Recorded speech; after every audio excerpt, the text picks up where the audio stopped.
Eradicamento dei servizi soprattutto nei territori più fragili, giorni di chiusura più di quelli che erano previsti, negli uffici postali che oggi sono per i cittadini non solo il soggetto dove recarsi per la corrispondenza, ma molto spesso anche per i servizi finanziari, telefonici o altro. Questo è un vero e proprio colpo a quella che è la funzionalità dei nostri territori, che noi non possiamo accettare, perché una regione che funziona se ha i servizi, non se i servizi vengono ridotti e contratti in nome del profitto, soprattutto se si tratta di un'azienda di Stato.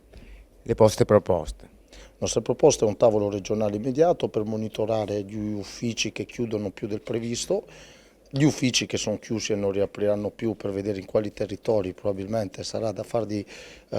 concordare la riapertura, e che ci sia una sinergia, un tavolo, visto che il Ministero di Giorgetti,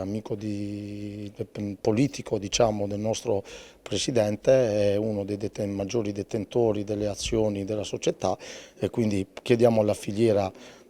politica e istituzionale di questa regione di funzionare. La nostra condizione è che noi dobbiamo unire le forze fra quella che è la società civile e quelli che sono i lavoratori delle poste, che sono i primi a risentire dei disservizi che noi diamo ai nostri utenti, che l'azienda si ostina ormai a chiamare clienti. Noi riteniamo che attraverso questa operazione di sensibilizzazione bisogna che l'azienda capisca che sta tagliando il ramo sul quale è seduta, perché la propria forza è la capacità di stare dentro il territorio e di essere un presidio essenziale per tanti cittadini.